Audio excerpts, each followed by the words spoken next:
Hello, dear friends of Love for Volleyball, Amor por el Voleibol.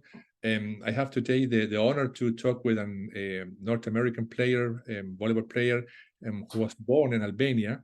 He was an Olympic volleyball player, a very, very important setter of the American national team. He's currently with me talking today about volleyball and his fantastic career. Hello, Donald. How are you? I'm doing great. Thank you. Thank you. Glad to be here. Alfredo, appreciate the opportunity. So looking forward to the interview. Fantastic. I didn't mention his name is Donald Suxho.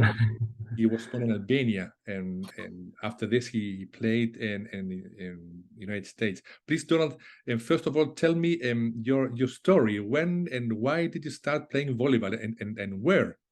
Of course. No, it's like I grew up in Albania. Mhm. I was born in 1976, and Albania was a very communist country, similar to North Korea. So we didn't know much about the outside world. We were very limited to information and food and very isolated. But one good thing we had was sports. And my father, who was born in Albania as well, he was a setter for 30 years with a professional team, and then he became a head coach of the same team he played for 20 years. So when In Albania, yes, you have professional volleyball.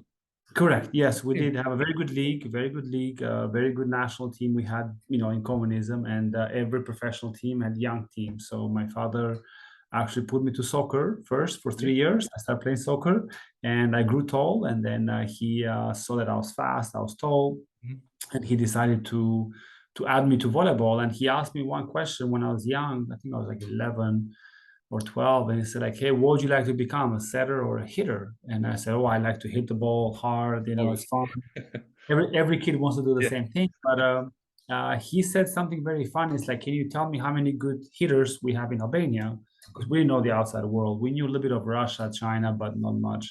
So I start counting very good hitters. It's like, okay, how many good setters are in Albania? And I just start saying, like, he said, what do you want to become? You want to become like this, or just one of the few? So that kind of sparked my interest to learn the skill. And then I started joining the young teams, under 14 and 16 in Albania, from young age. And I became a setter for my club team, which is called Skanderbeu. It's in Korça, Albania, southeast, 30 minutes from Greece. Okay. It's very interesting. It's very interesting for me, and I think for many people around the world, the volleyball in Albania, because I didn't know anything about volleyball in Albania. As you told me before, you have a national professional league. It's very interesting. Tell me, please, more about this and what's happening with volleyball in Albania today. Yeah, so before, it was before, again, in 92, so that's when the communism fell. Before, it was very well organized because it was run by the government, so it was very well run. We had a national team, we had professional teams, so we had those young teams, and now, it's getting better. It's democracy. It's kind of broken down a little bit because financially, the government doesn't support anymore. It's mainly, per se, capitalism. So some teams that have money, they have good teams that buy some foreign players, some, but the rest, but still we have a very good tradition. We have a very good system still, with young players and national teams, and it's still going. It's still going. We compete in European championships. The pro teams compete, I think, in Chev Cup, as well. So they're trying their best, and I try to help as much as I can from America. Yeah. Fantastic. And the Albanian volleyball has had some influence from I imagine the communist countries like Russia, Bulgaria, or it was an unique volleyball school or style of volleyball. What was Albania, or what is Albanian volleyball? Yeah, we did both, I think, and I got lucky because at the beginning we have a lot of Russian influence, Russian school of volleyball, high ball, physical. And then China, we kind of broke relationship with Russia, I think, in the 80s. And then China got in, and the Chinese volleyball is very fast. It's a lot of combinations, and that's what my father was a short setter, but he was a really good setter. He can do a lot of combinations and really fast game, and I grew up with that system of really fast fingers, and a lot of combinations. So, and for me, that helped me when I came to national team after. So to play a fast game, so of course, somehow God had a plan, to teach me that, But at the end, we took both of those schools, Mhm. and we had it's not a very tall population. We didn't have many tall guys in our teams. Maximum 195, Okay. 96, Yeah. so not very tall, Mhm. but very skillful. A lot of skill, and I think as a Balkan country, we're Yes. very we're very hot-blooded, hot hearts. So we're I fighters. know. I know. So, Vladimir so we're told me this. fighting. Yes. Like Serbians, Bulgarians, we're very, big fight, every point, So that was fun. Yeah. Exactly. Vladimir Gribic, the Olympic champion of Serbia, he told me, and I asked him Yeah. why they are always have been so good to sport in these countries. He told me he was this region of the world is a very fighting region, all the history. So they're good, Yeah. very good sportsmen, sportswomen, in all kind of sports. Mhm. You told me before your father was a short player. How tall is your father? I think. He's a 5'10", so I think 180. Oh, I okay, think okay, yeah. 180, yeah, setter. So I'm 6'5", I'm 195. So Because yes, because today a setter like you, from your height, is maybe a little short for today I know. for today's standards. I know. Yes, yes, yes. Donald, please tell me, how was your history after you played in Albany? Why do you or your family go to United States and started your life there, and you continue playing volleyball? Yeah, we had no plans to go to America. We didn't know America. In Okay. '92, when the world opened up, we found out that my grandmother, who was living with us, she was born in America in 1920s, and she used to come to Albania in the 30s. Mhm. They had businesses, and then when the wars happened in 1945, so Albania became communism. So she got stuck for 50 years, never see her family. So 92, she walked to the U.S. Embassy in Tirana and said, "Hey, I'm an American citizen. I'd like to go home." And we were shocked because it seemed like a dream. It seemed like going to the moon, So Mm. we had to wait 40 years for the visas, for the Okay. test to come out, and we didn't know we were going to go because at those moments, Albania became a big chaos and wars and Yes. gangs and mafia. It was a very dangerous place. And I actually, in 94, I actually walked to Greece to go play volleyball. So me and some friends, we had no money, we had no cars or visa, so we walk over the mountains, 15 hours, go to Thessaloniki, the second biggest city in Greece, try out for a volleyball team. They didn't like us, they cut us. We walked back, so it was a crazy experience. We're getting shot by soldiers and chased, and then Like a in 90 movie. Like a movie. it is. It was crazy. It was surreal to just go just to try out for volleyball, And '95, the visa came, and we packed everything up. I think my parents had $400 from the life in Albania, and we moved to Boston. We moved to Okay. Boston for not for volleyball. We moved to Boston for a better life. We had nothing in Albania. Nobody had anything. So the first things first in Boston, we moved there with our cousins and we started working. I didn't play sports for 1 year. Okay. I was working two jobs. I was washing dishes during the day at a hospital, and at night I was selling Dunkin' Donuts at a shop. So my life, first year in America, was hell. Didn't speak any English, didn't know anybody, didn't have a car. We all stayed in a small apartment. And between jobs, me and my father would go to the park or would go to a gym and just try to stay in shape and play volleyball. So it was very difficult, the beginning in America. Yeah, it was very, very difficult. Yeah. It's always very, very impressive for many people who must leave the countries for any motive, and they can remake their lives. Obviously, it's very hard in the beginning. What you are telling me, I know many persons or families who did the same, fleeing from Chile or fleeing from communist countries. What I like most is to see that love in between families and the efforts to search for the dreams many Mhm. times will come true. So in your case, Yeah. you told me you work hard and you continue to make some sport to keep in shape. but it's very impressive, and I admire this very much. It's incredible. Thank you. And tell me, after this, how was your story? How you became a national player? You played I olympic. know. It's crazy, man. So Crazy. my small dream I had when I was 12, Alfredo, when I was 12 or 13 in Albania, is that I wanted to become the best setter in the world. But my world was Albania. My city was 50,000 people. Yes. So I said, okay, I want to become the best setter in the world for Albania. You know, that was my world. And then when I came to America, that dream was shut down quickly because I don't know where I am. Yes. America is very big.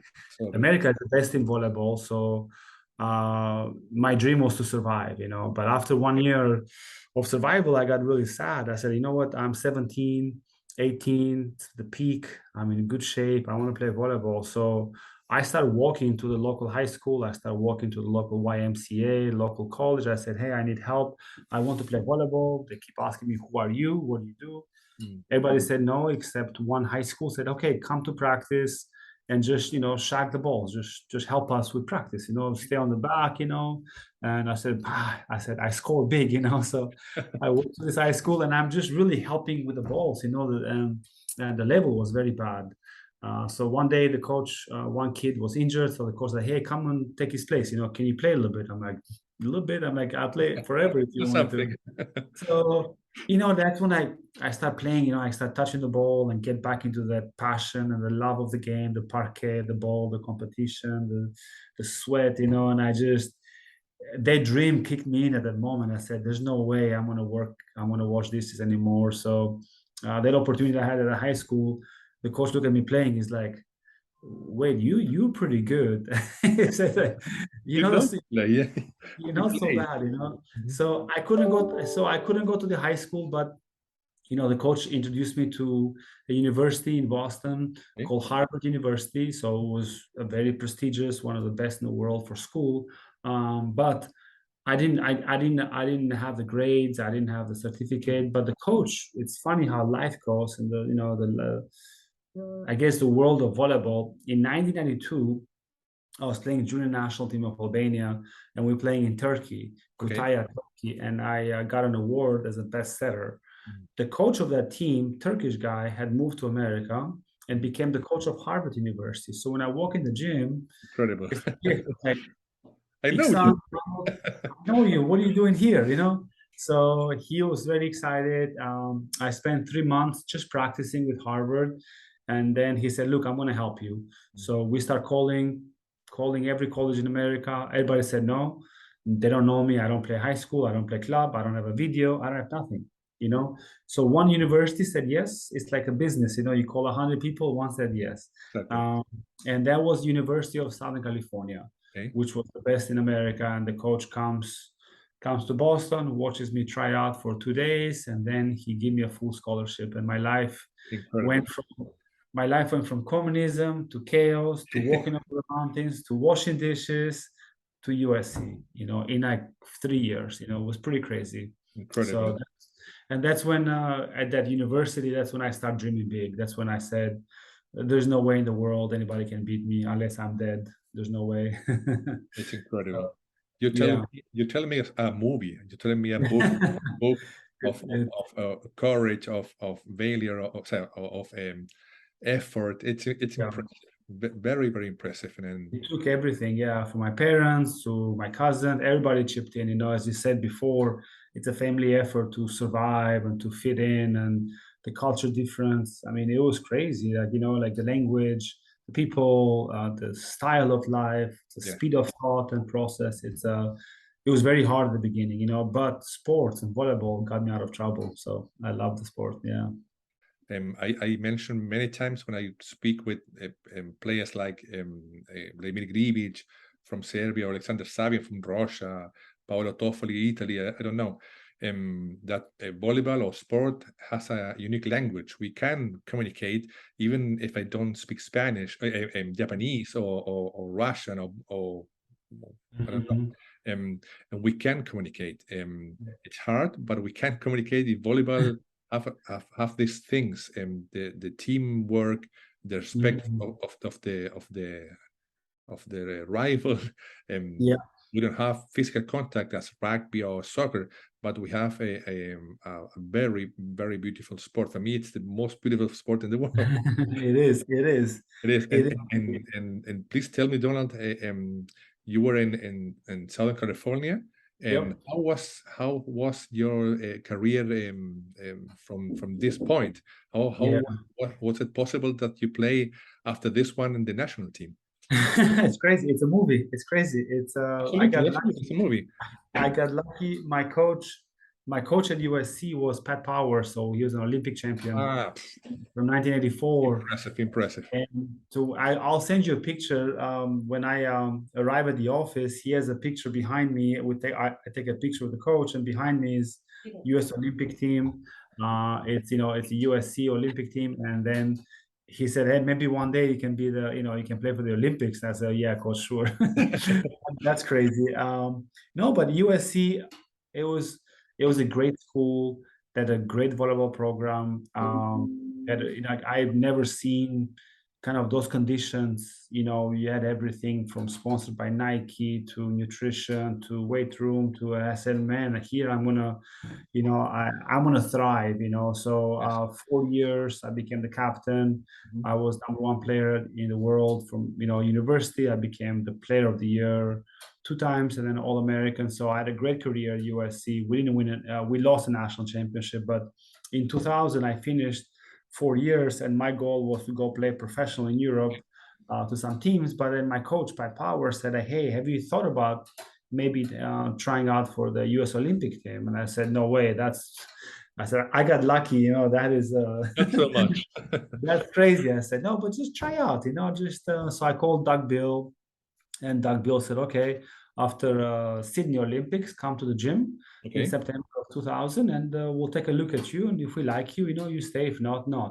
So I never forget that year was me, Clayton Stanley, Rich Lamborn, and then Riley Salmon. There's 4 of us that showed up, young kids in the practice. And when I walked into the Olympic Center in Colorado Springs, I started crying because I said, "This is not real. I don't believe I'm a kid from East Albania, 10,000 people, to right now I'm walking into the Olympic Center where Michael Phelps was training next to me, so it was after. I don't think I got tired. We had 2-week practice. I don't think I slept. I don't think I ate. I was so excited, to be there. And so yeah, I tried out. We trained for 1 month, and Coach Doug said, "Hey, would you like to stay here for the winter so you can prepare for next season?" And so we spent the winter in Colorado Springs training, and then made the team in 2001, and then start playing kind of the tournaments. The first tournament was in Japan.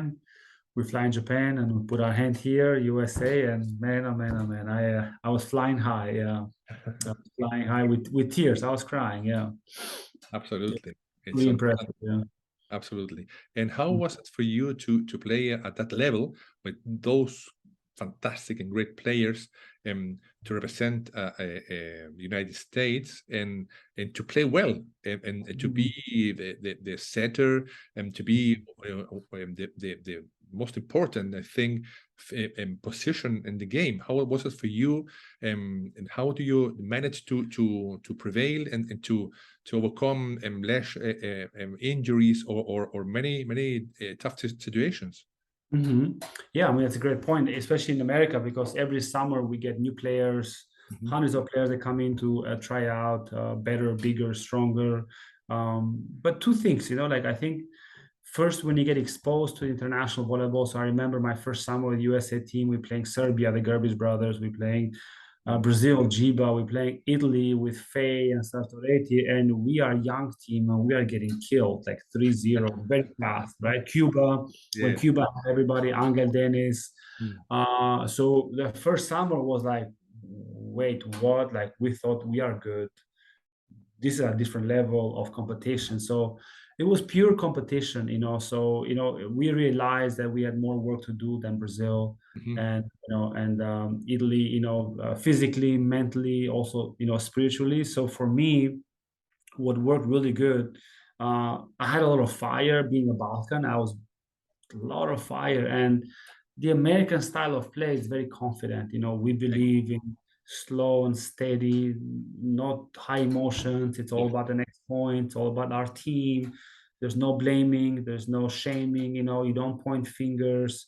Your fault, my fault. So it's a very different culture of teamwork and strength and kind of peaceful, kind of but competitive.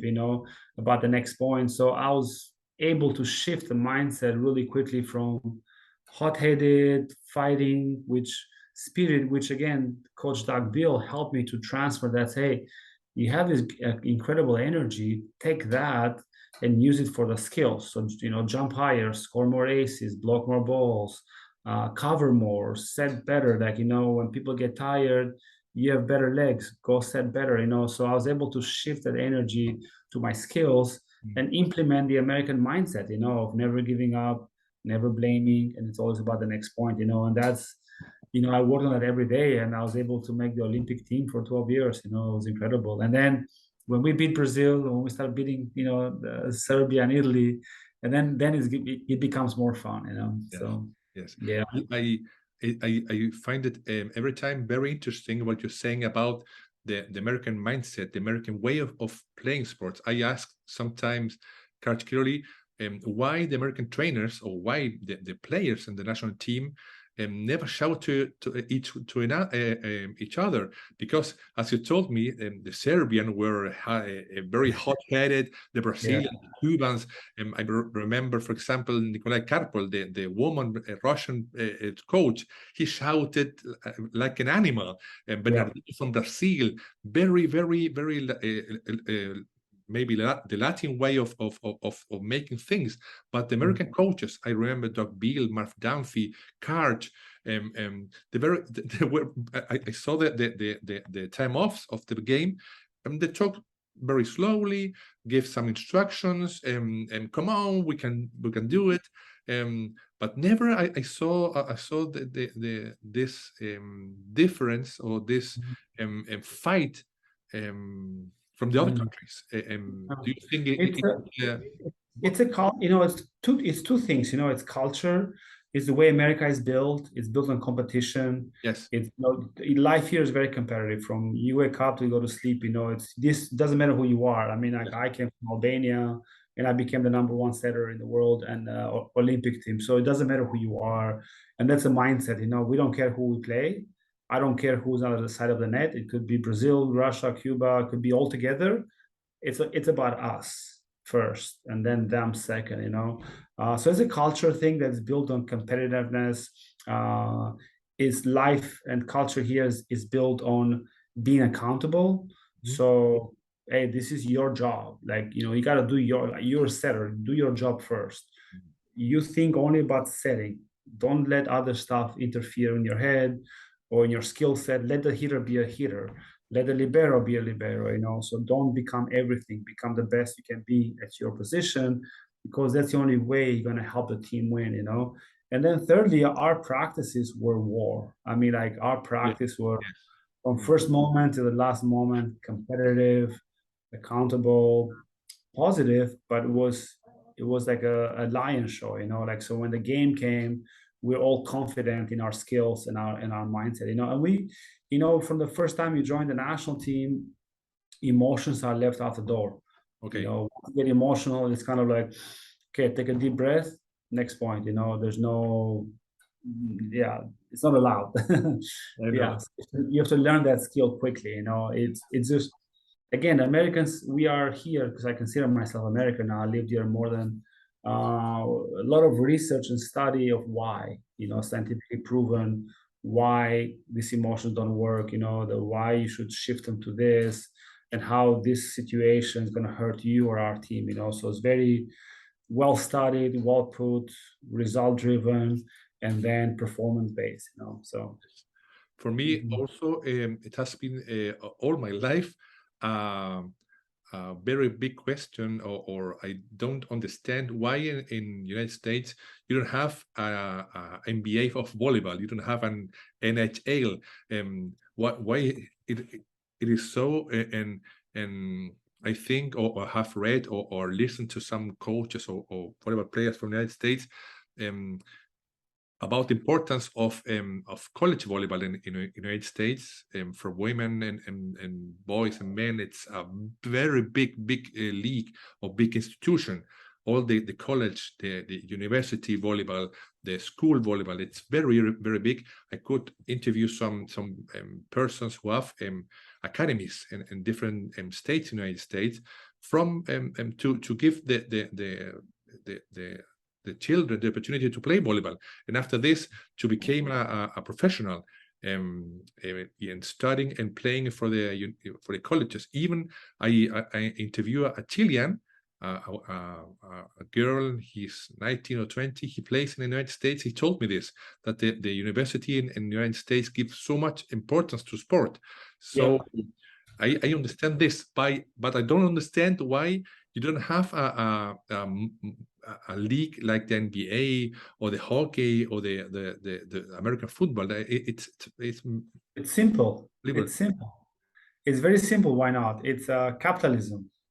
Okay. You know, it's a pure capitalism, because America is building what makes money. Yes. And also what makes money, but also like you have an audience. So it's about TV contracts and people who are coming to the game. So there's so much time during the day or the week or the month that these people have an attention or money to spend, right? So you have NBA, NFL, NHL, baseball, boxing, these sports take over all the time during the day or week or month or year, you know, and volleyball has never broken into that, you know, and it's just pure, it's pure business. It's nothing about people don't like it, people don't watch it. It's pure business, you know. It was never built, and maybe you know, I have a dream, you know, with IMG Academy right now that I'm working, like, you know, it's one of the best academies in the world, and they are owned by a big sports entertainment.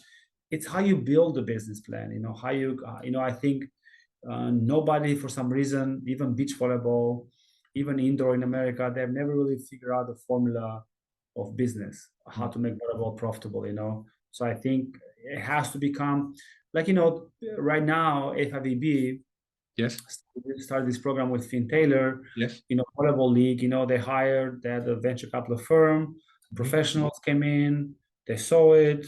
Okay, Finn Taylor was the CEO of Cirque du Soleil. His mind is creative, showtime, experience. And this summer, they had a great summer for beach, indoor, digitally. So I think volleyball in America needs kind of an outside company to come in and just build it the right way, you know. It's a mystery. It's a mystery for me and many volleyball players around the world, and we always talk about this. We ask ourselves why when they have the best they have the best combination of marketing, as you tell, of business and sport. Why you don't make it in volleyball? Because when you see a final, a college final in this fantastic gymnasium, it's all full. Or when you see volleyball, beach volleyball, it's all full. And maybe it's, as you tell me, the less of a great formula, a formula between marketing, between business, between volleyball, between planification. I don't know. I don't know how to answer. We're trying to figure out. We're trying to figure out the same thing. When Donald, please tell me, as we're talking, it's impressive what you tell me about have Pat Powers as a coach, to talk with Doug Beal, with all these fantastic personalities of volleyball, of world volleyball. And how was it for you and your team, the national team, for example, to play, having this history, this background behind your team, of knowing the American were 2 times Olympic champion, world champion, and we have a responsibility. Well, how was it for you and your team to play in the Olympics and knowing that? Yeah, for us, it was a motivation, because for us, when we stepped in the gym the first day, everything counted. Our goal was not just to qualify. Our goal was never to win the tournament, and you know, our goal was to win gold in the Olympics, you know, every quad. So for us, what happened in the past was a motivation for us in the future. So we took that as a prize. We took that as you know, as a goal, you know, to say, okay, today every serve, being accountable, right? Every serve, every pass. When you walk in our gym, everything matters. And I think we took that as a lesson. Even when we traveled, even when we do a serve and pass in China for 30 minutes, that 30 minutes is quality. So that's, I think, how our team was built, and we were able to win a gold in China, right? So that's kind of the mindset we had. Hey, this program is the best in the world. Yes. We're gonna have good and bad, years, but every day mattered for us, and ultimately it pays off. Yes, yes. Well, today we can see all these great matches in YouTube, the Olympic Games, the Olympic matches, and when I see the American team, the United States, it always, as you told me, it's a very, very clean team. I don't know how to say it. The American play some way of volleyball different from the Brazilian or the Serb or the Russian. But why do you think, for example, in Athens or London, it did go so well as another Olympic Games, Olympic championships? Yeah, no, great question. So Athens. So in Sydney, we did very bad. I Yes. was one of the worst Olympics, like Japan. Like same thing. Like Yes. for some reason, nothing clicked. Guys were injured, didn't work out.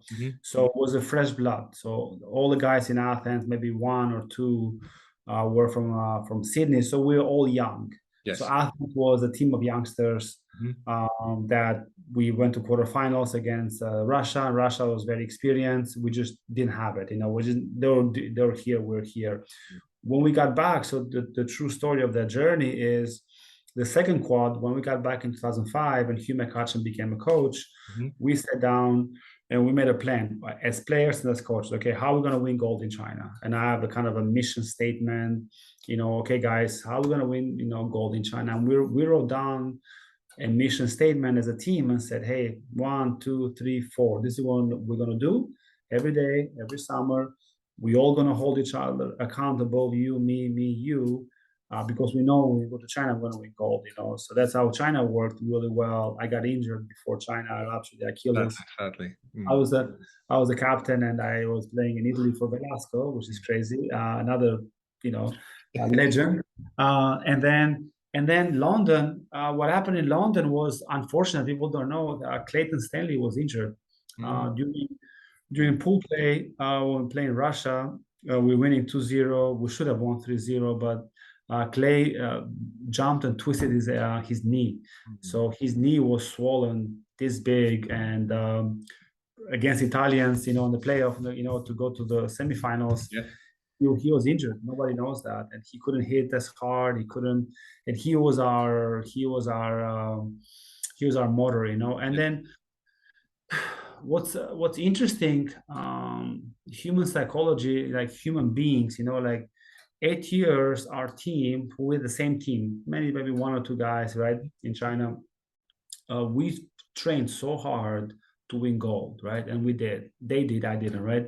So it was the same group, just a couple of young players. Matt Anderson, was there, and Russell Holmes. The rest of the guys were not as hungry, were not as okay. Like it's age, like it took them 12 years, it's too much, it's too long. Like Brazil did the same thing, like it went win and then just didn't win, right? Win and didn't win. So it's very hard in the Olympics to repeat. Then, like, I think only US that did it back then, but it's very hard, So injury. So Athens were young, China we peaked, London was kind of like a little bit of decline, older guys injured, although we're number one in the world. Yes. Stanley got injured in Olympics, and then that's it. One game, bad luck. Italians had played a terrible Olympics. Statistically, they're missing 50% of the serves. I mean, we were first in our death group, and they got fourth in their group. We didn't expect to match Italy in the quarters. We thought it was going to be like Australia, Bulgaria, but then, Italy had one good game. So you're true. Yeah.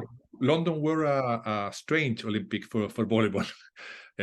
Obviously, the final was a great show, but what you're saying is true. We saw a tired Brazil, and Russia with this monster giant Muserski playing and fighting and hitting all the balls the center gave him. And how was the story for you after you told me you didn't play in Beijing, you play in London? What was your story in volleyball, in active volleyball? Did you continue to play in the national team? Do you continue to play in outside now in States? Please tell me what happened to you. So like during those years, I ruptured my Achilles before China. So then I came back and played again, for 4 years. But in those 12 to 14 years, I was playing professionally in Poland, in Turkey, in Italy, in Treviso, Trentino, and then Russia, Kaliningrad. And then I played my last year in Argentina, Bolivar, with Javier. Bolivar. It was a fun team with Giba and Dennis, and then Argentina national team guys. That was a fun year. So I enjoyed international career. Was a lot of fun. We won a couple of championships in Turkey, won All-Star and won the cup in Italy. I played in Poland. That was fun. So it was a fun career. I really enjoyed seeing all the different volleyball styles. From Russians to Italians to Brazilians. So yeah. And what's your opinion about this? Many times I asked players from around the world, asking their opinion about why today we see many teams of the top 10 play very similar. Because in the 80s and the 70s, when we saw a Russian team, they play like the Russian, the Brazilian play like the Brazilian, the Japanese play like the Japanese. But today, it's my opinion, personal opinion, we see many teams play very, very similar. What's your opinion about this, and what do you think we must do to change this, or maybe it's the correct way to play volleyball? I mean it's a cycle. I think Brazil started first that fast game and quick pipe and kind of being deceive, like really quick on the pins and quick pipe, and I think it took the world a long time to catch up, I think, and I think we see it now, that's what's happening. I think Russia was the last one to enter, to kind of like implement that system, with Bernardino, what he started building at the beginning, that's why I think it's such a high percentage of side out. I think the jump serving has become big time weapon. Absolutely. And guys are bigger, so if you don't play fast, if you don't play kind of, you're gonna get killed. So I think the world caught up in this system, and I think we're in the cycle, I think there's nothing wrong with that. It's a beautiful game. I think it's a high level. It's good to see the French win, kind of, spice a little bit the field, but I think a little bit like, Serbia had a really good team for some time, like when they left the Vujacic and Gribic, but they had a different game. They're more technical and tactical, less fast. And I think that kind of went away a little bit, so now it's all about power and speed, so it's cyclical, I think it's just a cycle of volleyball life. Exactly. And Donald, tell me please, what are you doing today? You told me you're working in the MGM Academy. What's this all about? No, it's a fantastic organization here in Florida. It's one of the best sports academies in the world, where tennis, like Sharapova and Williams sisters train, Bollettieri. They have all the sports, so it's an educational institution, and they have sports. So the kids go to school in the morning and they train every day. And they just started the volleyball program, so they hired me as a director to build the program internationally, domestically, events, camps, clinics, so I'm excited. And, I probably will come to South America and visit as well, to recruit. So we're looking for some good young girls around the world to come and play and go to school here. Fantastic. And you always told me that you are helping some of the Albanian volleyball today. I help them with, I connected them with the USA team. USA team is able to push some, webinars and drills and kind of systems of play. I personally donate some money sometimes, to help gear or players, to bring them to America. So I'll do what I can, to help my country for sure. Fantastic. I only can say, and thank you again, Donald, for this conversation. And for me, it has been like a movie. I saw a movie of resilience, of effort, of family, of love for our sport, for respect for people. And I think it's fantastic conversation. I'm so happy to know you. I thank again our friend Vladimir Gribic Yep. for putting us in contact. And I will thank you so much, Donald. And Thank you. you to keep in touch and talk about volleyball and all these crazy things we do to keep or trying to make it more popular. I think volleyball is very popular around the world, but maybe we are missing something, or maybe we need more money. I don't know, but it's a very, very beautiful sport and way of life. So I thank you again, Donald, for this conversation. Thank you. Overall for your fantastic story and wish you all success in your project. Thank you. I appreciate it. Thank you. Keep in touch, Alfredo. All the best. Bye-bye. Bye. Bye.